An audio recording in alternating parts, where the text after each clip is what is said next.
please. Everybody sit down quiet, please.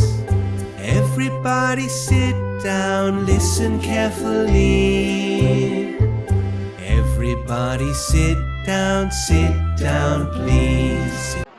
The Starflower and the Eden Kingdom.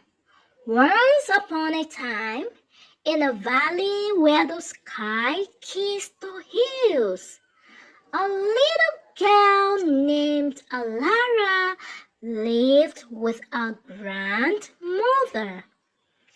Alara was a kind and curious child, always wandering through the meadows, listening to the whispers of the wind and watching the fireflies dance in the twilight. But there was one thing she loved more than anything: stargazing. Each night, she would sit by a window and watch the sky shimmer with a thousand lights. But one evening, something strange happened. A star, brighter than all the others, flickered widely and then shot down from the sky. It landed deep within the dark wood forest, where no one dared to go. The next morning, Lara couldn't stop thinking about the falling star. "Grandmother," she asked, "what happens when a star falls to the earth?" Our grandmother, stirring a pot of soup, smiled gently. "Some say that when a star falls, it becomes a starflower, a magical blossom that grants a single wish to whoever finds it." Elara's eyes sparkled. "Then I must find it." Our grandmother chuckled. "The dark wood is not a place for little girls." But Alara's heart was set. That night, she packed a small satchel with bread, water, and a wooden lantern. With a deep breath, she stepped into the forest, where the trees whispered secrets and the shadows seemed to move. As she walked, the air shimmered, and suddenly a tiny voice called out, "Who enters the dark wood?" Alara turned to see a small silver-furred fox with bright blue eyes. "I am Alara," she said bravely. "I am looking for the starflower." The fox tilted its head. "The starflower?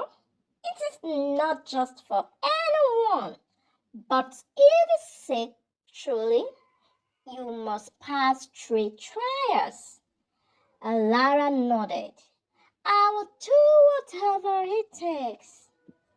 The fox led her to a rickety wooden bridge stretched over a river that shimmered like liquid silver. "This is the Bridge of Echoes," the fox explained. "It will call out your greatest fears. If you listen to them, you will never cross." Alara took a step forward. The wind howled, and suddenly she heard a voice whisper, "You are too small. You will fail. Another step, you will find the starflower." Alara shut her eyes and took a deep breath. "These are just echoes," she said to herself. "They are not real. Step by step, she walked forward until she reached the other side. The fox grinned. You are braver than you look. They entered a grove where the trees were so thick that no light could pierce through. Everything was swallowed in darkness. Find your way without fear, the fox said, then vanished. Elara's heart pounded. She took out a lantern, but the flame flickered and died. She was alone in the dark. Then she remembered the fireflies at home. Light is always there, even when we can't see it, she whispered. She closed her eyes and focused on the glow in her heart, imagining the stars above. When she opened them, she saw tiny golden lights flickering around her. The fireflies had come to guide her. Following the soft glow, she walked forward until she emerged from the darkness. The fox reappeared, looking pleased. You have found light in the darkest place. One more trial remains. At last, they reached a hidden clearing where a single flower stood, glowing like a piece of the night sky.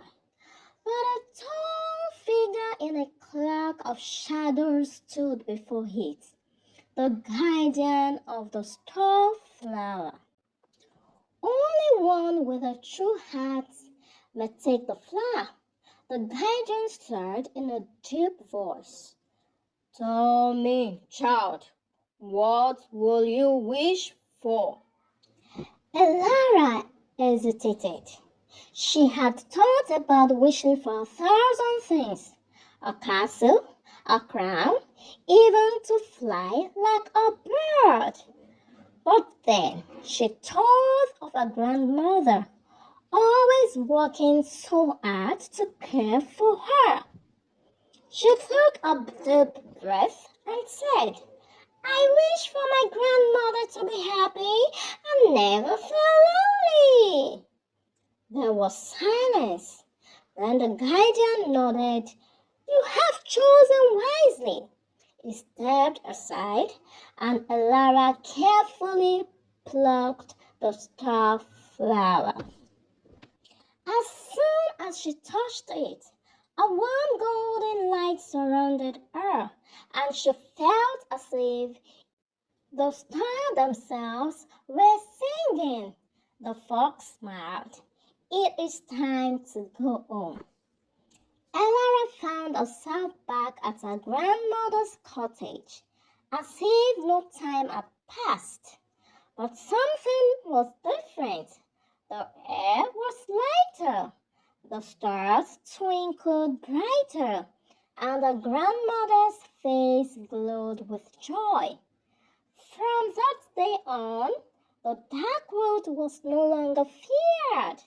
Fireflies dancing through its trees, and the village often spoke of the little girl who had found the star flower and wished not for riches but for love. And so under the starlit sky, Alara and the grandmother lived happily Everybody sit down, please. Everybody sit down, quiet, please. Everybody sit down, listen carefully. Everybody sit down, please. It's story time, it's story time.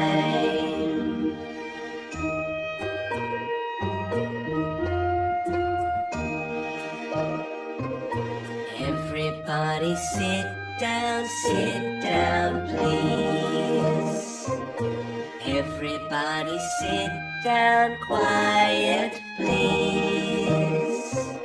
Everybody sit down, listen carefully.